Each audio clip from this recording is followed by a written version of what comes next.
Earlier, I spoke to a former manager of the Slip-In, the Sydney pub where the royal couple met. He told me about the moment he first knew he had royalty in the venue. Yeah, look, I do remember the night very well.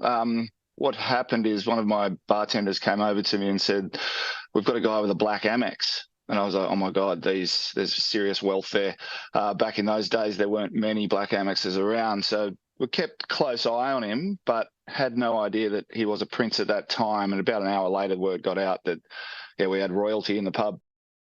Joining me live now is news.com.au royal reporter Bronte Coy. Bronte, good to chat with you again. You covered King Charles III coronation in London, where thousands of Brits lined the streets of London, and now we have seen a similar event in Copenhagen for the proclamation of Queen Mary and King Frederik.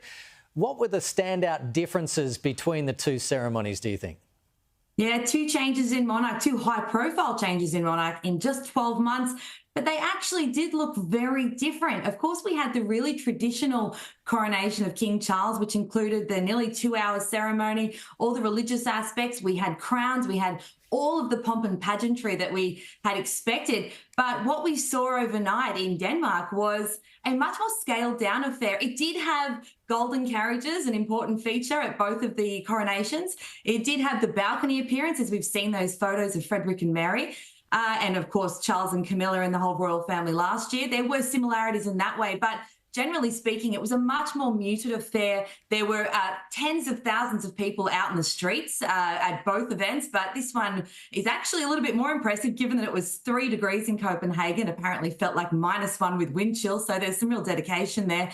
But Mary and Frederik are extremely popular, so even though it was a smaller affair, it still brought out that celebration, and people were so excited to see them both and to line up for hours waiting for a great spot to take in all the action. How does Queen Mary's life change now? What will be different in her day-to-day? Well, she's had nearly 20 years getting ready for this role, and she's been extremely busy in that time. She throws herself into all the causes that she really cares about, and she's had a lot of time to prepare for what she knew was coming here. But with that said, this now means her diary will be even busier than it was before. She'll have added scrutiny, she'll have added security, and that's an important factor because we do know that Mary loves to come to Australia at Christmas time and see her family in Tasmania. She slips in and out pretty easily, actually, most years. But now as the Queen of Denmark, we are unlikely to see that happen in the future, which actually makes it there was photos of her leaving the country last month, and she looked very sad. And perhaps she knew what was to come, which is that it's going to be really unlikely she'll be spending that time with her family here in future. I think that'll be one of the biggest differences for her moving forward. But yes, we're going to see Mary just in the spotlight even more and really stepping up into a very, very busy role. And what do we know about Queen Mary's family? You mentioned them there just then, but were they all there to witness this event? No, they weren't. She did have her older sister there, Jane, who lives in Tasmania. She travelled over for the occasion and was on hand to support her sister. She was also a bridesmaid at the wedding in 2004.